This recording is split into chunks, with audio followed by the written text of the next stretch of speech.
Present కావలిలో అయితే ఎన్నో విషయాలు జరుగుతూ ఉన్నాయి. అది అభివృద్ధి మీద కావచ్చు, లేపోతే ఇంకేదన్నా వేరే వేరే డిఫరెంట్ విషయాలన్నీ కూడా కావచ్చు. కానీ కావలి ప్రజలు ప్రతి ఒక్క విషయాన్ని కూడా గమనిస్తూ ఉన్నారు. అసలు కావలిలో ఏం జరుగుతుంది? అభివృద్ధి జరుగుతుందా? లేపోతే ఒక పార్టీ ఇంకో పార్టీ మీద రాజకీయ కక్ష తీర్చుకుంటుందా? లేపోతే ఒకరు ఇంకొకరి మీద అబండాలు వేసుకుంటున్నారా? ఏంటి అసలు ఏం జరుగుతుందన్న విశేషాలన్నీ మీద కూడా ఈరోజు జనసేన నాయకులు రిషి గారైతే మనతో ఉన్నారు. వారి స్పందన ఏ విధంగా ఉంది? అసలు ఈ కావలిలో ఏం జరుగుతుంది? అన్న ఒక విషయాలన్నీ కూడా వాళ్ళనడిగి తెలుసుకునే ప్రయత్నం అయితే ఈరోజు మనం చేద్దాం. నమస్తే సార్. ఇప్పుడు మనం కూటమి ప్రభుత్వం తీసుకున్నట్లయితే, కూటమి ప్రభుత్వంలో మొత్తం 3 పార్టీలు కూడా ఉన్నాయి. అందులో జనసేన పార్టీ కూడా ఒకటి. అయితే కూటమి ప్రభుత్వంలో కావలి ఎమ్మెల్యే దగ్గుమాటి వెంకట కృష్ణారెడ్డి గారు గెలిచిన తర్వాత అభివృద్ధి అనేది ఏ విధంగా ఉందంటారు? ఈరోజు రాష్ట్రంలో 3 పార్టీలు కలిసిన తర్వాత తెలుగుదేశం, జనసేన, బీజేపీ 3 పార్టీలు కలిసిన తర్వాత అభివృద్ధి పదంలో నడుస్తుందన్న విషయం ప్రజలందరూ కూడా గమనిస్తా ఉన్నారు.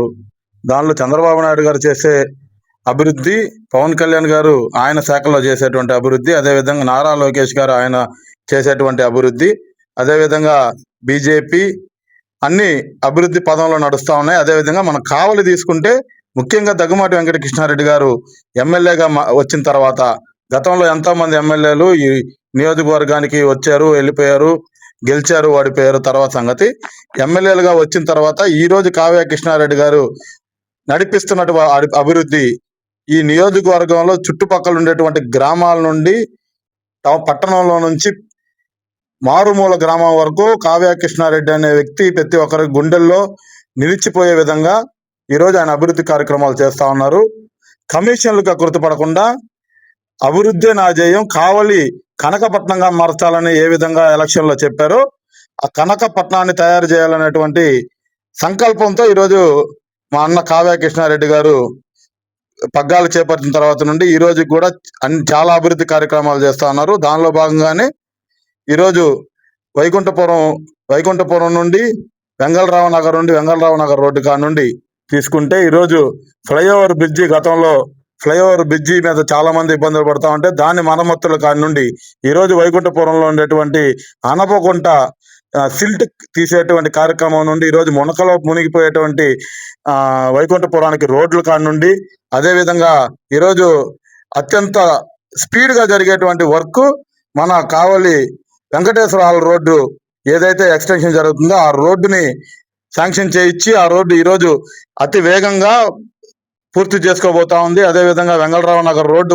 పూర్తి చేసుకుంది. ముందు గవర్నమెంట్ లో ఎవరు చేయనటువంటి, ఎవరు చూడనటువంటి, ఎవరు చెప్పనటువంటి ఎన్నో అభివృద్ధి కార్యక్రమాలు, చెప్పేదానికి కూడా టైం సరిపోనన్ని కార్యక్రమాలు ఈరోజు ఎమ్మెల్యే కావ్య కృష్ణారెడ్డి గారు చేశారన్నది వాస్తవం. ప్రజలందరూ కూడా కావ్య కృష్ణారెడ్డి గారిని ఆశీర్వదిస్తున్నారు. ప్రజల ఆశీస్సులన్నీ కావ్య కృష్ణారెడ్డి గారి మీద ఉన్నాయి. వాళ్ళు మనకి న్యాయం చేసి ఓట్లు వేశారు. ఈరోజు 30,000 మెజారిటీతో నన్ను గెలిపించారనేటువంటి కృతజ్ఞతతో ఈరోజు కూటమి పార్టీల నాయకుల సహకారంతో ఈరోజు అన్ని అభివృద్ధి కార్యక్రమాల్లో ముందు నడిపిస్తున్నటువంటి నాయకుడు కావ్య కృష్ణారెడ్డి గారిని తెలియజేస్తా ఉన్నా. ఆయన మీద మీకున్న అభిప్రాయం ఎలాంటిదంటే, ఇన్ని రోజుల నుంచి ఎంతో మంది నాయకులను చూసుంటారు, ఎన్నో కార్యక్రమాలలో మీరు కూడా పాల్గొని ఉంటారు. ఆయన మీద మీ అభిప్రాయం ఏంటంటారు? ఖచ్చితంగా గతంలో చాలా గవర్నమెంట్లు చూసాము, చాలా నాయకులను చూసాము. ఈ గత గవర్నమెంట్ లో గత నాయకులు కమిషన్ల కోసం, కమిషన్లు తీసుకునేదానికి చూపించినటువంటి ఇంట్రెస్ట్ ఈ రోజు ప్రజల కోసం చూపించేటువంటి ఇంట్రెస్ట్ వేరే విధంగా ఉంది. గతంలో కమిషన్లు కావాలా, మనం బాగుంటే చాలు, మన కార్యకర్తలు బాగుంటే చాలు, మన కుటుంబాలు బాగుంటే చాలు అని ఆలోచించేటువంటి వ్యక్తులను చూసాం. కానీ ఈ రోజు మనం కాదు, మన కుటుంబాలు కాదు, మన నాయకులు కాదు, ప్రజలే బాగుండాలి, ప్రజలు సంక్షేమంగా ఉండాలి, ప్రజలు అభివృద్ధిగా ఉండాలి, ప్రజలు కష్టాలు పడకూడదు అని చెప్పేసి అహర్నిశలు కష్టపడేటువంటి వ్యక్తి కావ్య కృష్ణారెడ్డి గారు. ఆయన చూసి ఆ రోజు గతంలో ఆయన మాట్లాడినటువంటి మాటలు వినిన తర్వాత మమ్మల్ని పిలిపించి మాట్లాడి జనసేన పార్టీ కార్యకర్తలను కానీ, జన సైనికులు కానీ మాట్లాడిన తర్వాత, కృష్ణారెడ్డి గారు వచ్చిన తర్వాత ఎమ్మెల్యేగా గెలిపించుకున్న తర్వాత మేము కూడా గర్వంగా జన సైనికులు కూడా ఈరోజు మనం కూటమిలో మన కావ్య కృష్ణారెడ్డి గారిని గెలిపించుకున్నాం. మన నాయకుడు కృష్ణారెడ్డి గారు ఒక పవన్ కళ్యాణ్ గారు లాగా కనిపిస్తారు నాకు. కమిషన్ల కోసం కాదు, ప్రజల కోసం ఏ విధంగా ఉండాలని చెప్పి పవన్ కళ్యాణ్ గారు కోరుకుంటారో అదే విధంగా స్ట్రైట్ ఫార్వర్డ్ గా ఆ మొక్కట్లు మాకు కృష్ణారెడ్డి గారిలో కనిపిస్తా ఉన్నాయి. పవన్ కళ్యాణ్ గారిని చూసినట్టే కృష్ణారెడ్డి గారు ఉంటారు. కృష్ణారెడ్డి గారికి పవన్ కళ్యాణ్ గారికి పెద్ద వ్యత్యాసం ఉండదు. స్ట్రైట్ ఫార్వర్డ్ గా ఓట్ల కోసం కాదు, రాజకీయాల కోసం కాదు, ప్రజల కోసం పనిచేసేటువంటి వ్యక్తి పవన్ కళ్యాణ్ గారు అయితే అదే పవన్ కళ్యాణ్ గారి ఆశీస్సులతో, పవన్ కళ్యాణ్ గారి ఆశయాలతో ఈ రోజు ఆయన కూడా, కృష్ణారెడ్డి గారు కూడా అదే విధంగా ఉన్నారు. మాకు ఆయనలో పవన్ కళ్యాణ్ గారిని చూసుకుంటా ఉన్నాం. సార్, మీరైతే ఇన్ని అభివృద్ధి కార్యక్రమాలు చెప్తూ ఉన్నారు. ప్రజలకు కూడా చెప్పారు. అన్నీ కూడా చూస్తున్నామని చెప్తూ ఉన్నారు. అయితే ఈ 3 ఏళ్ల పాలనకి ముందే రామిరెడ్డి ప్రతాప్ కుమార్ రెడ్డి నాయకత్వంలో మేమన్నీ కూడా టెండర్స్ తీసుకొనొచ్చాము. మేమే స్టార్ట్ చేసాము అన్నీ కూడా అని చెప్పనైతే మాజీ ఎమ్మెల్యే రామిరెడ్డి ప్రతాప్ కుమార్ రెడ్డి గారైతే ప్రస్తుతం అయితే ప్రెస్ మీట్లు పెట్టడం కానివ్వండి, చెప్పడం కానీ ఈ విధంగా చేస్తూ ఉన్నారు. దాని గురించి మీ స్పందన ఏంటంటారు? నిజంగానే అవన్నీ ఆ సార్‌తోనే మొదలయ్యాయి అంటారా? లేకపోతే ఇప్పుడు ఉన్న ప్రెజెంట్ ఎమ్మెల్యే దొగమాటి వెంకట కృష్ణారెడ్డి గారు చేపిస్తున్నారంటారా? ప్రజలందరూ కూడా కృష్ణారెడ్డి ఎటువంటి వ్యక్తి, రామిరెడ్డి ప్రతాప్ కుమార్ గారు ఎటువంటి వ్యక్తి అనేది ప్రజలందరికీ తెలుసు. ఎందుకంటే గతంలో 10 సంవత్సరాలు ఎమ్మెల్యేగా పనిచేసినటువంటి రామిరెడ్డి ప్రతాప్ కుమార్ రెడ్డి గారు ఎటువంటి అభివృద్ధి కార్యక్రమాలు చేయలేదనే విషయం ప్రజలు తెలుసు కాబట్టి ఈరోజు ఆయన్ని 30,000 ఓట్లతో ఓడించి ఈరోజు 30,000 మెజారిటీ కావ్య కృష్ణారెడ్డి గారికి కూటమి ప్రభుత్వానికి ఇచ్చి ఎమ్మెల్యేగా తీసుకున్నారంటే కారణం అదే. ఎందుకంటే ఈరోజు ప్రతి దానిలో కూడా ప్రతాప్ కుమార్ రెడ్డి గారు ఈరోజు ప్రెస్ మీట్లు పెట్టి, ఈరోజు బెంగళూరు నుండి ఇక్కడికి వచ్చి ప్రెస్ మీట్లు పెట్టి ఏదేదో మాట్లాడుతూ ఏదో ఈ ప్రభుత్వాన్ని, ఈ అభివృద్ధి కార్యక్రమాల్ని, ఎందుకంటే ఆయన బాధ ఒకటే, ఇక్కడ ఆయన మెంటల్ గా డిస్టర్బ్ అయిపోయాడు. ఆయన ఆలోచన ఏంటంటే నేను చేయలేకపోయాను, ఈ కృష్ణారెడ్డి నా పక్కన ఉండి, నాతో ఉండి, నా పక్కనే తిరిగి ఈరోజు ఆ చంద్రబాబు నాయుడు గారు, పవన్ కళ్యాణ్ గారు, మోడీ గారి యొక్క ఆలోచనలు, విధి విధానాలను వచ్చి తెలుగుదేశంలోకి వెళ్ళిపోయాడు. ఈరోజు ఎమ్మెల్యేగా వచ్చాడు, నేను చేయలేని అభివృద్ధి ఆయన చేస్తా ఉన్నాడు అని చెప్పి ఒక బాధతో, కడుపు మండతో ఈరోజు దాన్ని జీర్ణించుకోలేక నేను చేయలేకపోయినా ఇతను ఎందుకు చేయాలా, ఇతన్ని కూడా మనం ఆపేసేయాలా అనేది విధంగా ఈరోజు ఈ నియోజకవర్గానికి వచ్చి తిరుగుతా ఉన్నాడు. ఇవన్నీ పనిచేయవు. ఎందుకంటే గతంలో చాలా అవినీతి ఆరోపణలు నీ మీద ఎక్కువ ఉన్నాయి. ఈరోజు ఎక్కడ చూసినా చిరు వ్యాపారస్తుల కాడి నుండి కమిషన్లు తీసుకుంది నువ్వు, చిరు వ్యాపారస్తుల కాడి ఆయనే కమిషన్లు తీసుకున్నాడు, కూరగాయల మార్కెట్ కాడి ఆయన కమిషన్లు తీసుకున్నాడు, బ్రాందీ షాపులు ఆయన కమిషన్లు తీసుకున్నాడు, వైన్ షాపులు ఆయన కమిషన్లు తీసుకున్నాడు, అదేవిధంగా లేఅవుట్లో కమిషన్లు తీసుకున్నాడు. ఈ ముఖ్యంగా మనం పెద్ద సమస్య చెప్పుకోవాలనుకుంటే జగనన్న కాలనీ అని చెప్పి ఒక కాలనీ ఇచ్చారు. ఆ కాలనీలో పెద్ద భాగవతం, అవినీతి భాగవతం చేసిందే ప్రతాప్ కుమార్ రెడ్డి. అది అందరికీ తెలుసు, ప్రజలందరికీ తెలుసు. ఆ జగనన్న కాలనీలో లేఅవుట్లు తీసుకున్న ప్రతి ఒక్కరికి తెలుసు. ఆయన పోల్చుకునే కృష్ణారెడ్డి గారితో, ఎమ్మెల్యే కృష్ణారెడ్డి గారితో పోల్చుకునే స్థాయి కూడా ఆయనకి లేదు. ఎందుకంటే ఆయన చేసినటువంటి అవినీతి భాగవతాలు, ఆయన అవినీతి స్టార్. ఆయన కమిషన్ల డబ్బుల మీదే బతుకుతాడు, కమిషన్ డబ్బులతోనే నిద్రపోతాడు. అతను కమిషన్లు తీసుకొని బెంగళూరులో ఆఫీసులు కట్టుకొని, బెంగళూరులో వెంచర్లు వేసుకొని హ్యాపీగా బెంగళూరులో వ్యాపారం చేసుకుంటే ఏం ఇబ్బంది లేదు.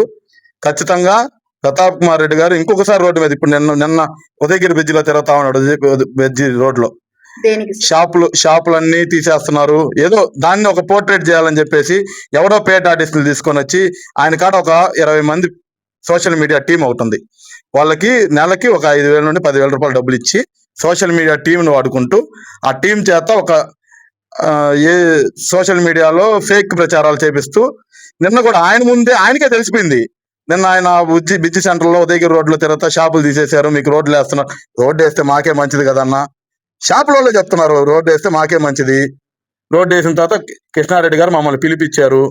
ఆయన పిలిపించి మాట్లాడేసి అంతా సెటిల్ చేసిన తర్వాత నువ్వు వెళ్ళావు రోడ్లోకి. వెళ్ళిన తర్వాత వాళ్ళే చెప్పారు, అన్న మాకు కృష్ణారెడ్డి గారి మీద నమ్మకం ఉంది, మాకు షాపులు మళ్ళీ కట్టించిస్తా అన్నారు, మాకే నమ్మకం ఉంది అని చెప్పి వాళ్ళే చెప్తే నువ్వే తలదించుకొని వెళ్ళిపోయేటువంటి పరిస్థితి నీకు కలిగింది. అంటే అక్కడే అర్థం చేసుకోవాలా, ప్రతాప్ రెడ్డి గారికి అక్కడ అర్థం అయిపోయింది. ఎందుకంటే వీళ్ళందరూ కృష్ణారెడ్డి గారికి సపోర్ట్ చేస్తున్నారు, వీళ్ళందరికీ నమ్మకం ఉంది. ఎందుకంటే ఒక నమ్మకం కృష్ణారెడ్డి గారి మీద, ప్రజలకు న్యాయం చేస్తాడు, మా యొక్క కడుపు కొట్టడు అనేటువంటి నమ్మకం ఆయన మీద ఉంది కాబట్టి వాళ్ళందరూ కూడా సపోర్ట్ చేశారు. ఆయన కూడా దానికి తలదించుకొని వెళ్ళిపోయాడు. కానీ ఏదో ఒకటి మనం ఈరోజు జగన్మోహన్ రెడ్డి దగ్గర మనం ఒక మార్కులు తెచ్చుకోవాలా, రేపు పొద్దున ఆయనకి టికెట్ లేదు అంటున్నాడు, ఆ టికెట్ తెచ్చుకునే దానికి ఈ శతవిధాల ఈ ప్రయత్నాల్లో ఫేక్ ప్రచారాలు, ఎవరినో తీసుకొని వచ్చి షాపు ఓనర్ లాగా తీసుకొని షాపు ఓనర్ నేనే అని చెప్పి అతని చేత ఏదో చెప్పించాడు. గంట కల్లా అతను షాపు ఓనర్ కాదని తెలిసిపోయింది. ఇవన్నీ ఇట్లాంటి ఎందుకు ఈ చేసి ఇప్పటికే జనాలందరూ నవ్వుకుంటా ఉన్నారు. ప్రతాప్ రెడ్డి గారు బజార్లోకి వస్తే, జనాల్లోకి వస్తే నవ్వుకుంటా ఉన్నారు. సానుభూతి కలగాల్సినటువంటి నాయకుడి మీద నవ్వుకునేటువంటి పరిస్థితి జోకర్ లాగా తయారైపోయావు. ఇంకా కూడా ఈ మారకుండా ఈ సోషల్ మీడియాలో ఈ జగన్మోహన్ రెడ్డి పిచ్చి పట్టింది, నీకు పిచ్చి పట్టింది.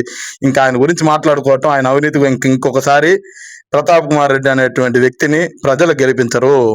ఇది ఫిక్స్. జనాలందరూ ఇప్పటికి కూడా వాళ్ళ పార్టీ వాళ్ళే కృష్ణారెడ్డిని పొగడుతున్నాడు. ఒక ఎమ్మెల్యే కృష్ణారెడ్డి పని చేస్తున్నాడు, ఆయన పక్కన ఉండే వాళ్ళే, ఆయనతో తిరిగే వాళ్ళే పొగడతా ఉంటే ఇంకా ఆయనకు ఓటేసి ఆయన పక్కన వాళ్ళే ఓటేయరు.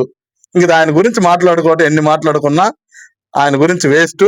కృష్ణారెడ్డి గారు ఈ నియోజకవర్గానికి అభివృద్ధి పదంలో నడిపిస్తున్నాడు. ఆయన కాపు కాస్తా అన్నాడు, ఈ నియోజకవర్గానికి కాపు కాస్తున్నాడు. నువ్వు ఇష్టమైతే సపోర్ట్ చెయ్యి, కష్టమైతే ఇంట్లో కూర్చో, లేకపోతే బెంగళూరుకి వెళ్ళిపో. చూడలేకపోతే అభివృద్ధి చూడలేనటువంటి కళ్ళు కాదు కాబట్టి నువ్వు ఇంటికి హ్యాపీగా బెంగళూరులో కొనుక్కొని ఏసీ వేసుకొని నిద్రపోతే హ్యాపీగా ఉంటుందని కోరుకుంటా ఉన్నా. ఓకే. ఇంకా కూడా ఈ రిలే నిరాహార దీక్షలని, ఇంకా బైక్ ర్యాలీస్ అని చెప్పి ఎన్నో కూడా చేస్తూ ఉన్నారు కదా! వీటన్నిటి మీద మీ స్పందన ఏంటంటారు? అదీ కాక బెంగుళూరు నుంచి వచ్చిన ప్రతిసారి కూడా ఎవరో ఒకరు చనిపోవడం, ఎక్కడో దగ్గర తగులు పడ్డం, ఎవరో ఒకరు కొట్టుకోవడం, ఈ విధంగా జరుగుతూ ఉన్నాయి కదా! వీటి మీద మీ స్పందన ఏంటంటారు? అసలు వాళ్ళ పార్టీకి ఉండేదే రౌడీజం. వాళ్ళ పార్టీలో ఫస్ట్ స్టార్ట్ అయిందే రౌడీజం. వాళ్ళ నాయకుడే ఒక పెద్ద రౌడీ, ఒక పెద్ద మాఫియా, ఒక డాన్, ఆయన గొడ్డలి స్టారు, అన్ని ఒక నాయకుడే అంత పెద్ద రౌడీ షీటరు, మర్డరిస్ట్, అన్ని అతనే ఇన్ని చేస్తున్నప్పుడు కింద స్థాయి కార్యకర్తలు ఆ విధంగా ఉంటారని నమ్మకం మాకు ఎక్కడ లేదు. ఎందుకంటే జగన్మోహన్ రెడ్డి అనే వ్యక్తే ఒక క్రిమినల్ పార్టీస్ లో ఉండే వాళ్ళందరూ క్రిమినల్ గానే భావిస్తాను నేను. ఎందుకంటే వీళ్ళందరూ చేసే పనులే. ఇప్పుడు ఈ రోజు మనం చూస్తా ఉన్నాం సోషల్ మీడియాలో. గతంలో ఇప్పుడు నారా లోకేష్ గారిని ఎవరో కాకరోజు పార్టీ వాళ్ళు మాట్లాడారు, మనం ఈ రోజు ఈడకి వచ్చి ఈడ మాట్లాడేస్తే అయిపోద్ది అని చెప్పేసినటువంటి దాన్ని క్రియేట్ చేస్తా ఉన్నారు. దాని విధంగా మనం చేస్తే మనం ఏదో లోకేష్ ఏదో దెబ్బతీయాలా, లోకేష్ గారిని దెబ్బతీయాలా అనేటువంటి, ఆయన ఏదో రాజీనామా చేపించాలా, చేపించగలమని వీళ్ళకి అంత ధైర్యం లేదు. ఎందుకంటే కావల్లో ఒకటి నేర్చుకున్నాడు ప్రతాప్ కుమార్ రెడ్డి గారు. ఈ రోజు కావలికి వచ్చిన తర్వాత ఒకటి నేర్చుకున్నాడు. నెల్లూరులో ఒక నాయకుడు ఉన్నాడు ఖాళీగా కూర్చొని, ఆయన్ని రోజు తీసుకొచ్చేస్తాడు అడికి. ఈ మధ్య కొత్తగా వాళ్ళ కూతురు కూడా తయారైంది. ప్రతి దానిలో వాళ్ళ కూతురు, నాయన ఎవరు కావాలంటే వాళ్ళు వచ్చేస్తారు. రీసెంట్ గా బండి వేసుకొచ్చాడు ఆయన. బండి వేసుకొచ్చి ఏం చేశాడు, కేసు పెట్టించుకొని వెళ్ళిపోయాడు. మళ్ళీ ఈ రోజు ఏం చేశాడు, మళ్ళీ తీసుకొచ్చి మళ్ళీ అక్కడ పెట్టించేశాడు. ఈరోజు ఎవరైతే ప్రజలు, నిరుద్యోగులు ఎవరు కూడా ఎక్కడ కూడా డిఎస్సి మీద ఎవరు కూడా మాట్లాడట్లేదు. ఎందుకంటే డిఎస్సిలో చాలా పద్ధతిగా జరిగింది అని చెప్పేసి ఎవరైతే ఉద్యోగాలు వచ్చినటువంటి స్టూడెంట్సే చెప్తా ఉన్నారు దానిలో. ఇంకా అంతకంటే వీళ్ళు అబద్ధాన్ని పోర్ట్రేట్ చేసేదానికే చూపిస్తా ఉన్నారు. ఈరోజు ప్రభుత్వాన్ని బదనాం చేయాలా, ఎట్లా బదనాం చేయాలా, ఏదో ఒక విషయం కావాలా, వాళ్ళకి ఎక్కడ కనిపించట్లా. ఎక్కడ చూసినా ఈరోజు పవన్ కళ్యాణ్ గారు రాష్ట్రంలో ఉండేటువంటి పంచాయతీరాజ్ శాఖని రాష్ట్రంలో అభివృద్ధిలో పదంలో నడిపిస్తున్నాడు. దేశంలోనే మొట్టమొదటి స్థాయిలో తీసుకొచ్చాడు. అదేవిధంగా చంద్రబాబు నాయుడు గారు, లోకేష్ గారు వాళ్ళ శాఖల్లో తీసుకొచ్చారు. ఎక్కడ ఏం చేయలేకపోతా ఉన్నారు. ఈరోజు నిరుద్యోగులకి మెగా డిఎస్సి అని చెప్పి, ఈరోజు దగా డిఎస్సి అని మాట్లాడేటువంటి వ్యక్తులే ఆ రోజు డిఎస్సీ పెట్టలా. ఈరోజు దాన్ని దగా డిఎస్సి అని మాట్లాడాల్సినటువంటి పరిస్థితి ఎక్కడ లేదు కదా. వాళ్ళే చేయలేదు కదా. దగా డిఎస్సి అని చెప్పి వీళ్ళు మాట్లాడుతున్నారు. అసలు డిఎస్సీ పెట్టినప్పుడు నువ్వు డిఎస్సీ పెట్టలా. ఈరోజు మీరు వచ్చి మాట్లాడేటువంటి అర్హత మీకు లేదు కదా. ఈరోజు డిఎస్సి ఎగ్జామ్ పెట్టి వాళ్ళకి ఉద్యోగాలు ఇచ్చి అందరికి ప్రతి దానిలో ఎక్కడెక్కడ ఏ స్పోర్ట్స్ లో అన్నిట్లో తీసుకొని అన్నిట్లో ఒక పద్ధతి ప్రకారం ఇచ్చారు. మీరు కోర్టులకు వెళ్ళారు, కోర్టులు ఏం చెప్పారు, డిఎస్సి పర్ఫెక్ట్ అని చెప్పారు. ఇంకా మీరేంది, మీ రోడ్ల మీదకి వచ్చి జనాలకి ఏదో అబద్ధాలు చెప్పాలా. మీ అబద్ధాలు నమ్మేటువంటి పరిస్థితిలో జనాలు లేరు. ఇక్కడ ఉండేటువంటి ప్రతాప్ కుమార్ రెడ్డి, నెల్లూరులో ఉండేటువంటి వాళ్ళ నాయకులు ఎవరు వచ్చినా వీటి నమ్మరు. ఎందుకంటే ప్రజల కళ్ళకు కనిపించేస్తున్నాయి, మంచి జరుగుతా ఉంది. ఎక్కడ చూసినా రోడ్లు వేస్తున్నారు. పవన్ కళ్యాణ్ గారు ఎక్కడ పెట్టినా రోడ్లు వేపించారు. కృష్ణారెడ్డి గారు ఎక్కడ పెట్టినా రోడ్లు వేపించారు. చంద్రబాబు నాయుడు గారు అన్ని చేస్తా ఉన్నారు. ఇవన్నీ తెలుసు, జనాలు చూస్తా ఉన్నారు. ఇవన్నీ జనాలు నమ్మరు. వీళ్ళు ఎన్ని చెప్పుకున్నా ఇలా డబ్బులు దండగా ఇంకా నిరాహార దీక్ష చేస్తా ఉన్నాడు అక్కడ కూర్చొని. పాపం రిలే నిరాహార దీక్ష కాబట్టి ఇబ్బంది లేదు. ఎక్కువ రోజులు మళ్ళీ దాన్ని ఏదో రేపొద్దున ఆయన రాజీనామా చేయలేదని చెప్పి పూర్తి స్థాయి నిరాహార దీక్ష చేయటం, అట్లాంటి ఆలోచనలు ఏం పెట్టుకో మాకు. ఎందుకంటే ఆరోగ్యం బాగలేని వ్యక్తి. నీకు ఎదురుగా అది గట్టున్నారు వాకింగ్ స్ట్రీట్, దానిలో వాకింగ్ చేసుకొని ఆరోగ్యంగా ఉండాలని కోరుకుంటున్నా. 10 సంవత్సరాలు మాకు ఎమ్మెల్యేగా ఉన్నందుకు నువ్వు ఆరోగ్యంగా ఉండాలని కోరుకుంటున్నా. అదిగో మా ఎమ్మెల్యే గారు ఆడ అభివృద్ధి ఎక్కడ జరిగిందంటే వాళ్ళ ఇంటి ముందు, ఇప్పుడు అభివృద్ధి గురించి మనం మాట్లాడుకుంటూ వాళ్ళ ఇంటి ముందు రోడ్డు వేయించింది కృష్ణారెడ్డి. ఎందుకు వేయించారంటే ఆయన మీద అభిమానంతో వేయించాడు. ఎందుకంటే ప్రతాప్ కుమార్ రెడ్డి దగ్గర కొన్ని రోజులు ఆయన కూడా ఆ పార్టీలో ఉన్నాడు. ఆయన నాకు విధి విధానాలు నచ్చలేదు, రౌడీజం నచ్చలేదు కాబట్టి ఆయన వచ్చేసాడు బయటికి. కానీ ఆ రోడ్డు ఎందుకు వేయించాడంటే, ఈ రోడ్డు ప్రతాప్ రెడ్డి గారు ఆ రోడ్డు మీద మేము కూడా చాలా ధర్నాలు చేసాం, జనసేన వాళ్ళని చేసాం. నేను కూడా మోకాళ్ళ మీద కూర్చొని ఏపీ మని కూడా అడిగాను నేను. కానీ కృష్ణారెడ్డి గారికి ఎంత ప్రేమ అంటే ప్రతాప్ కుమార్ రెడ్డి మీద, ఎందుకు ఆరోగ్యం బాగలేదు, నువ్వు ఆ రోడ్లో పోయేటప్పుడు గతుకులు వచ్చి గుండె నొప్పి వస్తుందేమో, ఆ గుండె నొప్పి రాకూడదు, ప్రశాంతంగా నువ్వు ఇక్కడ నుండి అక్కడ దాకా వెళ్ళాలా అని చెప్పి అదొకటి వేయించాడు. తుమ్మలపేంటకి వెళ్ళేవాడు గతంలో, పాపం ఆయన తుమ్మలపేంట రోడ్లో వెళ్తా ఉండేవాడు. ఆయన అట్లా వేయించలేకపోయాడు. నువ్వు వేపిస్తే సవాలని కూడా చెప్పాడు ఆయన. అదే రోడ్డు మీద ఈరోజు మొన్న మనగ తినిపోయి వచ్చాడు. అదే రోడ్డు మీద 4 కార్లు వేసుకొని మన తినిపోయి వచ్చాడు. హ్యాపీగా ఎక్కడ నలగకుండా, చొక్కా కూడా మడత పడకుండా వచ్చేసాడు. ఎందుకు మా కృష్ణారెడ్డి గారు వేపిస్తేనే వెళ్ళొచ్చాడు. ఎందుకంటే ఈయన మీద ఆ అభిమానం ఆయనకి. ఇటువంటి చేస్తా ఉన్నాడు. రేపొద్దున ఆయన కూడా పార్క్ కూడా ఎందుకు కట్టించంటే, వాళ్ళ ఇంటి ముందు బాగా నీట్ గా ఉండాలని చెప్పి గ్రిల్స్ వేయించి నీట్ గా చాలా బాగుంది. ఇప్పుడే చూసి వచ్చాను. రేపు 15వ తారీఖు మీరు కూడా వచ్చి దానిలో పాల్గొని, ఎందుకంటే కావలి ప్రజలందరూ అక్కడికి వస్తారు. మీరు కూడా కావలిలో ప్రజలు కాబట్టి, కావలి ఓటరే కాబట్టి మీరు కూడా వచ్చి ఆ ఒక్క దాన్ని చూసి తర్వాత రోజు నుండి మీకంతా ఒక 10 మంది 20 మంది మీతో తిరిగే వాళ్ళు ఎట్లా ఉన్నారు, ఒక 50 మంది తిరుగుతున్నట్టున్నారు. వాళ్ళందరినీ రేపు తీసుకెళ్లి రోజు ఉదయాన్నే వాకింగ్ చేయండి. వాకింగ్ చేసి మీ పొద్దున సాయంత్రం వాకింగ్ చేస్తే మీ ఆరోగ్యం బాగుంటది. మీ హార్ట్ మీ డాక్టర్ కూడా చెప్పుంటాడు. దాన్ని మీరు వాకింగ్ చేసి కృష్ణారెడ్డి గారు అభివృద్ధి చేశారు, తెలుగు తల్లి విగ్రహానికి దండం పెట్టుకుని రోజు బాగుంటది. ఈ దేశానికి, మన హిందూ ధర్మానికి, ఈ దేశంలో ఉండేటువంటి తెలుగు తల్లి విగ్రహానికి దండం పెట్టుకుంటే చాలా పుణ్యం. కావాలంటే ఆ చెరువులో నీళ్లు కూడా చల్లుకొని రోజు తిరిగి హ్యాపీగా, ఎదురుగా ఉంది ఇంటికి వెళ్ళి హ్యాపీగా రెస్ట్ తీసుకోమని చెప్పి కోరుకుంటాను. ఇంకా ఆయన రెస్ట్ తీసుకోవటమే. చూస్తున్నారు కదండి, ఈ విధంగా అయితే కావలిలో ఏం జరుగుతుంది, కావలి పరిసర ప్రాంతాల్లో ఏం జరుగుతుంది, అభివృద్ధి ఏ విధంగా జరుగుతుంది, ఒక నాయకుడి మీద వేరే నాయకులు ఏ విధంగా బురద జల్లాలని ప్రయత్నిస్తూ ఉన్నారు, ప్రజలు ఏ విధంగా స్పందిస్తూ ఉన్నారు, ఒక బీజేపీ కానివ్వండి, ఒక టీడీపీ కానివ్వండి, ఒక జనసేన కానివ్వండి, ఏ విధంగా ప్రజల కోసం పాటుపడుతూ ఉన్నారు, ఏ విధంగా ప్రజల వద్దకు వెళ్ళి వారి సమస్యలు తెలుసుకొని వారి సమస్యల పరిష్కార దిశగా ఏ విధంగా ప్రయత్నిస్తూ ఉన్నారని మొత్తం వివరాలన్నీ కూడా ఇప్పుడు మన వీడియోలో అయితే మనం తెలుసుకోవడం జరిగింది. ఇంకా కూడా ఎన్నో అభివృద్ధి కార్యక్రమాలు, కూటమి ప్రభుత్వం అంటేనే మీకు తెలుసు కదా, కూటమి ప్రభుత్వం అంటేనే అభివృద్ధి. ఈ అభివృద్ధి అనేది ఇంకా ఎన్నో విధాలుగా అయితే జరుగుతూ ఉంది. ఆ అభివృద్ధి కార్యక్రమాలన్నీ కూడా మీరు చూడాలనుకుంటే ఖచ్చితంగా CMD న్యూస్ అయితే సబ్స్క్రైబ్ చేసుకోండి. కెమెరామ్యాన్ వినోద్ తోటి కామాక్షి, కావలి.